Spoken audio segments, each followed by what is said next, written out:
عمران خان صاحب، آپ نے یہ ساری باتیں NRO 2 کا بھی آپ نے ذکر کیا. جب آپ وزیر اعظم تھے اس وقت بھی آپ کہتے تھے میں NRO نہیں دوں گا. اس وقت بھی آپ کو کہا جا رہا تھا کہ ان کو NRO دیا جائے، ان کے کیسز معاف کر دیے جائیں. اور اب کیا NRO 2 باقاعدہ نیب میں جو ترامیم کی گئی ہیں امپلیمنٹ ہو گیا؟ دیکھیں نا، اب میں نے تو سنا ہے کہ وہ احسن اقبال پہنچ گئے تھے کہ جی میرے وہ جو نارووال میں نے اس اسٹیڈیم پہ پتہ نہیں کتنا پیسہ لگایا، مجھے اسے چھوٹ دے. یعنی اب وہ اپنے کیس ختم کروانے کے لیے عدالتوں میں جانا شروع ہو گئے ہیں. یہ پہلا تو ہو گیا کیس. دیکھیں ارشد، دیکھیں جو میں اگر ساری چیزیں چھوڑیں، پولیٹکس بھی چھوڑیں، اس وقت صرف پاکستان کا سوچیں. یہ جب ان کو NRO 2 مل گیا اور اس کی جب حالانکہ ہم نے سپریم کورٹ میں چیلنج کیا ہوا ہے، اور میں یہ امید رکھتا ہوں کہ سپریم کورٹ اس ملک کو بچائے گا تباہی سے. کیونکہ NRO 2 جو ہے وہ یہ نہیں کہ ان کے 1100 ارب روپیہ معاف ہو جائے گا، وہ یہ ہے کہ آگے سے پاکستان کے لیے وائٹ کالر کرائم پکڑنا ناممکن ہو جائے گا. انہوں نے اس میں ایسی ترمیم کر دی ہیں کہ آپ جو وائٹ کالر کرائم کے عوام کے لیے مطلب یہ ہے کہ جو طاقتور لوگ چوری کرتے ہیں، جس کو وائٹ کالر، ایک تو ہوتا ہے نا بھینس چوری، گاڑی چوری، چھوٹے چور ہوتے ہیں، ان سے کبھی ملک تباہ نہیں ہوا. جو ہمارے نبی صلی اللہ علیہ وسلم نے کہا تھا کہ وہ قومیں تباہ ہوتی ہیں جو چھوٹے چور کو پکڑتی لیکن بڑے طاقتور کو نہیں پکڑ سکتے، کیونکہ طاقتور کی چوری ملک کو تباہ کرتی ہے. اب انہوں نے طاقتور کی چوری کو لائسنس دے دیا ہے. انہوں نے ایسی ترمیم کر دی ہیں. مثلا وائٹ کالر کرائم ساری دنیا میں ہے کہ میں اگر پبلک آفس ہولڈر ہوں، میں اگر پرائم منسٹر ہوں، بیوروکریٹ ہوں، اگر میرے پاس میری تنخواہ ہے 20,000 روپیہ لیکن میرے سارے سے اربوں کے ہو گئے ہیں، تو جو ساری دنیا میں پبلک آفس ہولڈر، مجھے ثابت کرنا پڑتا ہے کہ میرے کدھر سے میں یہ کمائی کیا کہ میرے اربوں کے احساس سے ہو گئے. انہوں نے الٹا کر دیا ہے.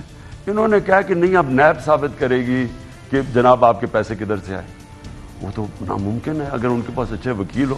ابھی مشکل ہے پکڑنا وائٹ کالر کرائم کو، انہوں نے تو چھوٹ ہی دے دی. پھر اچھا میرے باہر جناب لنڈن کے اندر میرے 4-5 فلیٹس ہیں جو ان کے تو خیر اس سے بہت زیادہ پراپرٹی ہے شریفوں کی اور زرداریوں کی، ان کے تو اربوں ڈالر کی پراپرٹیز ہے. اب اگر پکڑی بھی گئی کہ اچھا جی ثابت ہو گیا کہ یہ ان کی پراپرٹی ہے، عموماً انہوں نے چھپائی ہوئی ہیں کمپنیز کے پیچھے، آف شور کمپنیز کے پیچھے. سپوز ایک ثابت ہو جاتا ہے کہ ان کی پراپرٹی ہے اور باہر سے انفارمیشن آتی ہے جی ان کی پراپرٹی، وہ پاکستان کے اندر ایڈمٹ ہی نہیں ہوگی. اگر باہر سے انفارمیشن بھی آئی، انہوں نے قانون بنایا ہے کہ وہ ایڈمٹ ہی نہیں ہوگی عدالت میں. اس کا مطلب آپ چوری کر کے پیسہ باہر لے جائیں. اور پھر انہوں نے کیا کیا ہے، میں اپنے بیوی بچوں کے نام پہ پراپرٹی رکھتا ہوں، میں government office public office holder ہوں، میں اپنے پیسے چوری کر کے اپنے بیوی بچوں، وہ بھی انہوں نے بینامی بھی ختم کر دیا ہے کہ اگر کسی کو میں نے نام کر دیا. یعنی یہ تو انہوں نے ملک سے ظلم کیا، مذاق کیا ہے. Supreme court of Pakistan Panama paper جب آئے تھے وہاں پہ باقاعدہ ایک کیس چلا، پھر GITs بنی، نیب کے کیسز ہوئے، اور اب اسحاق ڈار کہہ رہے ہیں کہ وہ بھی واپس آ رہے ہیں، وہ NRO 2 کے نتیجے میں واپس آ رہے ہیں.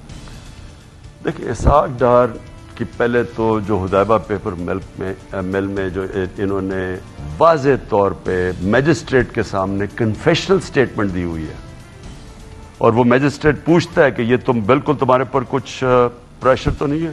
اس نے کہا کوئی پریشر نہیں ہے، کیونکہ نواز شریف تب باہر بھاگ گیا تھا، اسحاق ڈار یہاں رہ گیا تھا، اور یہ ڈرا ہوا تھا کہ اب اس کو پکڑ لیں گے. اس نے پھر بیٹھ کے کنفیشنل سٹیٹمنٹ دی کہ انہوں نے کیسے پیسہ شریف خاندان نے باہر بھیجا. کوئی قاضی فیملی لنڈن میں بیٹھی ہوئی تھی، ان کے بینک اکاؤنٹ میں لاکھوں ڈالر آ گئے، اور ادھر سے پھر انہوں نے کیسے پیسہ پاکستان واپس بھجوایا. اس کی اس نے باقاعدہ بینک اکاؤنٹس بتائے، اس نے ایک چیز بتائی اس کے اندر، اور وہ اس کے بعد انہوں نے اسحاق ڈار کو وہ وعدہ معاف گواہ بنا دیا. وہ جناب جنرل مشرف کے NRO میں وہ بھی بیچ میں رہ گیا، وہ جو حدیبہ پیپر مل گئے. اب اسحاق ڈار اب پہلے کیوں بھاگ گئے؟ نون لیگ کی گورنمنٹ. اچھا پہلے تو اسحاق ڈار کو بتائیں، اس سے سوال پوچھیں کہ ہماری تو گورنمنٹ نہیں تھی، نون لیگ کی گورنمنٹ تھی. ان کی گورنمنٹ کے اندر وہ پرائم منسٹر اپنے جہاز میں اس کو چوری کر کے باہر لے کے جاتا ہے ملک سے اور اس کو باہر بھگا دیتا ہے. اور یہاں کی عدالتیں آزاد تھیں. یہ کسی ٹائم پہ بھی آ کے، یہاں تو عدالتیں ہم سب جانتے ہیں آزاد ہیں، تو اس نے کیا وجہ ہے کہ وہاں بیٹھا رہا جب تک NRO 2 نہیں ملا، تب تک واپسی کا نہیں سوچ رہا. ایک طرف غیر فطری حکومتی اتحاد کو بقول آپ کے NRO2 دیا جا رہا ہے، دے دیا گیا ہے، آپ کی جماعت کے ساتھ کیا ہو رہا ہے؟ کیا آپ کی جماعت PTI کو توڑنے کی کوششیں بھی ہو رہی ہیں؟ میں نے کبھی دیکھیں، میں نے جنرل مشرف کے مارشل لا ہی تو ہوگی، میں نے تو وہ دور دیکھا ہوا ہے، اور ان کی وجہ سے میں نے 7 یا 8 دن جیل میں بھی گزارے ہیں، تو مجھے تو پتہ ہے کہ وہ کیا دور تھا۔ میں آپ کو یقین دلاتا ہوں ارشد، جو اس وقت یہ جس طرح کا ظلم کر رہے ہیں، جو اپریشن کر رہے ہیں، جو دبا رہے ہیں، جس طرح کی میڈیا کے اوپر، جس طرح کی ہمارے لوگوں کے اوپر، میں نے کبھی ایسا دباؤ نہیں دیکھا۔ یعنی شاید کہتے ہیں کہ جنرل ضیاء کے مارشل لاء میں اس طرح کا تھا، لیکن میں نے جنرل مشرف کے دور میں ایسا نہیں دیکھا۔ میں نے کسی جمہوری حکومت میں اس طرح کا پریشر کسی پارٹی پہ نہیں دیکھا جو یہ اب ہمارے اوپر لگا رہے ہیں۔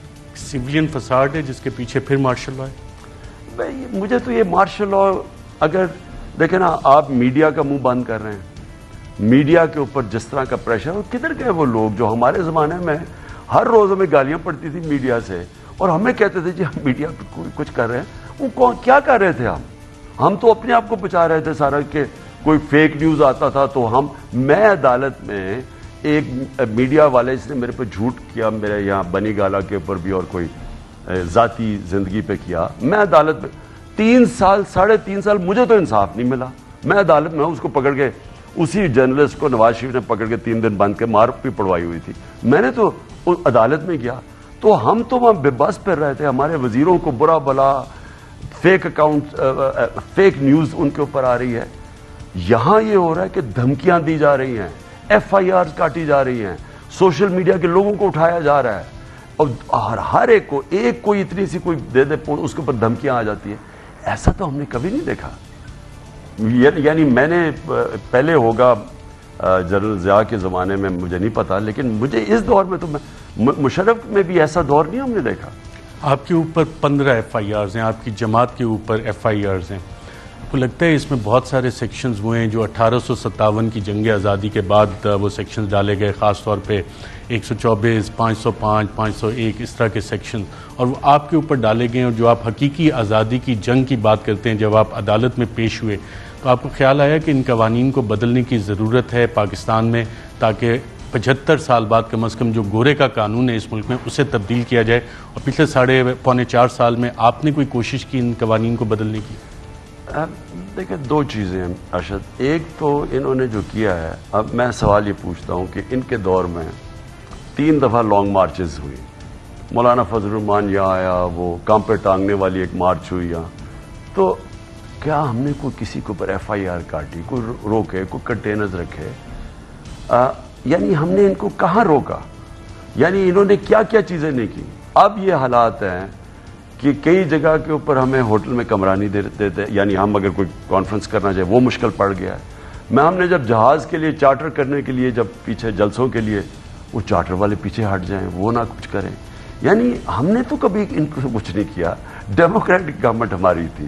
مجھے بتائے ہم نے کبھی میڈیا کو اس طرح دھمکیاں آ رہی ہوں، سوشل میڈیا کے لوگوں، ہم نے صرف تب کیا جب یہ فیک نیوز کے اوپر ایسا گند کرتے تھے جس کے اوپر ہم نے ان کے اوپر کارروائی کی۔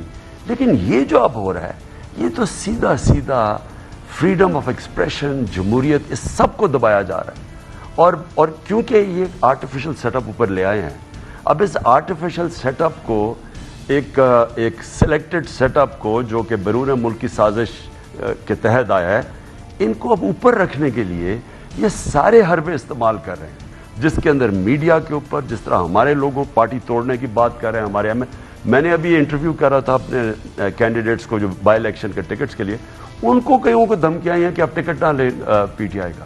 ایسے تو کبھی نہیں ہوا۔ اور پھر جو الیکشن کمیشن ہے جو یہ رول ادا کر رہی ہے، یہ تو اگر آپ سندھ کا الیکشن دیکھ لیں تو چلیں چھوڑیں، PTI تو بول رہی ہے، MQM ان کی اتحادی ہے، ان سے سن رہے کہ وہ الیکشن کے متعلق کیا کہہ رہے ہیں، JUI ان کی اتحادی ہے، ان سے پوچھ لیں کہ انہوں نے وہ سندھ کے الیکشن کا کیا مذاق۔ یعنی لوگوں کو انہوں نے، جس طرح ذوالفقار علی بھٹو نے 77 میں کئی لوگوں کو ان الیکٹڈ، ان اپوزڈ جتا دیا تھا، انہوں نے، آپ صرف سیٹیں دیکھیں کتنی آپ ان اپوز جیتی ہیں، اور پھر اس کے پیچھے جائیں کہ کیسے پولیس نے دھمکیاں دی، لوگوں کو اٹھا کے لے گئے۔ یعنی یہ کون سی جمہوریت ہے؟ سو اس جمہوریت کو، اس سیٹ اپ کو بچانے کے لیے یہ سارے ہمارے جمہوری اداروں کی تباہی کر رہے ہیں۔ یہ ان کو اوپر رکھنے کے لیے پہلے سارا انصاف کا نظام، نیب، ایف آئی اے وہ تباہ، پولیس سے غلط کام، الیکشن کمیشن غلط، میڈیا کے اوپر اٹیک، اور یہ آج قیمت ادا کر رہا ہے پاکستان۔